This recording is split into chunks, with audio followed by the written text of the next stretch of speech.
Christmas has come early this year with the best Christmas pageant ever. A cute, fun Christmas film that has lots of jokes that not all land, but when it does, it works.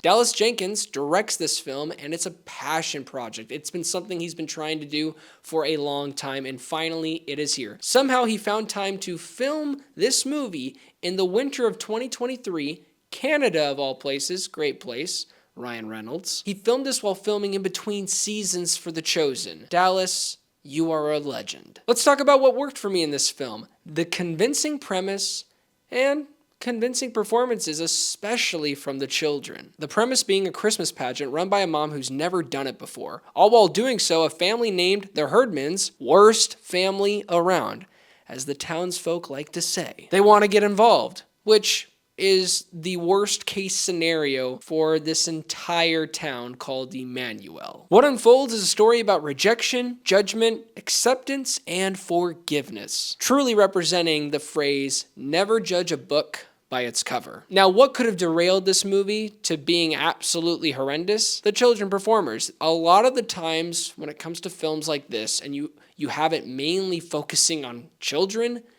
that can be an absolute disaster, because it is hard to find talented kids to pull off performances like this. And thank God they all do, not just in the comedic timing, and they do a great job with that, but also in the heart, the drama, and some emotional beats that occur primarily in the second and third act, with a message that's all about not judging others. I found the kids to be absolutely the heartbeat and best part of this film. Speaking about best parts, you also have Pete Holmes, who is an amazing comedic talent. Kind of vulgar, not for everyone. I think he's hilarious. He plays the father of the main daughter in this film, and every time he's on screen, I fully believed him to be the dad that is that dad who's on the couch, who's always complaining about things, who's kind of just saying, whoa, whoa, honey, you take it. I'm just going to relax and sit on the sideline. Yeah, they could have utilized some of his comedic charm a little bit more because he does kind of take a sideline in the middle of the film, but I was fine with the amount of time we had with him. We also have Judy Greer, who plays the mother, who is hosting this Christmas pageant. I love her. She's heartwarming in this role and pulling off a role that's actually quite believable in being a nervous person who just wants to make sure everything goes right. And if you are a fan of The Chosen, we have some alumni like Kirk B.R. Walker, Liz Tabish, and Vanessa Benavente. Runtime is a huge thing for films. I believe there's a study that says in general movies today range between 2 hours and 15 minutes to 3 hours. That's a lot of time for people to sit on their butts. I, for one, love to sit on my butt a long time to watch something, whether it's at home or in a theater. I love the theater. It's my second church. A lot of people don't like doing that. And why do I bring this up? This movie is a nice, brisk pace of an hour and a half to an hour and 40-minute experience. It doesn't need to be any longer or any shorter. It was a perfectly balanced film. Not saying it's perfect. I'll get to that later. It's definitely not perfect. Some issues. But as for the pacing, I found Dallas Jenkins to do a great job with that, keeping us up to speed with everything that is going around for the town, the circumstances with everybody when it regards to volunteers, the pastors, how certain neighbors feel about the Herdmans joining the play. The kinetic energy was felt throughout, and I was engaged the entire time. Dallas does a great job of keeping us up to speed with how important this pageant is for the community, and having the Herdmans involved is the worst case scenario for all of them. Yes, this movie is funny. Not all the jokes land. It's part of my issue with this film, and I wish a lot more of the jokes could have worked. Some of that had to do with timing for certain jokes. It didn't always land, and you could definitely feel that with certain performances and how they were trying to execute those lines. Another thing that didn't work for me was the narration. I just found it to be a little off-putting at times. I wanted the movie to just be the movie. Let me feel what the characters are feeling, not just tell me what's going on. The phrase, show, don't tell, well, there's a whole lot of telling in this movie. I just wanted to get that out of the way because I wanted to talk about my favorite aspect to the best Christmas pageant ever.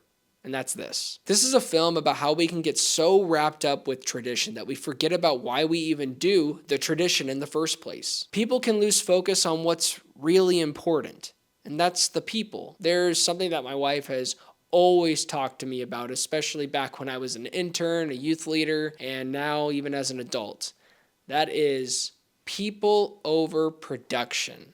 People over production. I'm going to say it again. People over production. Because a lot of times, especially in ministry, with modern Christianity, the modern church, I mean, I love church, but I'm not going to say all, but there's a good percentage of people that can forget sometimes about why we even put up a production like the best Christmas pageant ever. And Dallas does a phenomenal job in encompassing that theme with a story that can be so relatable and also fun. This movie is really fun, but when you also have the backbone of the story being about forgiveness, acceptance, and not letting that person feel like they're an outsider, because there's a lot of representation of people who make the herdmans, the kids, feel like outsiders, and that is wrong. We are not called to do that. I'm sorry if I'm getting all speaker-like, but that's not who we're supposed to be in life. I don't care what your background is, whatever you believe in.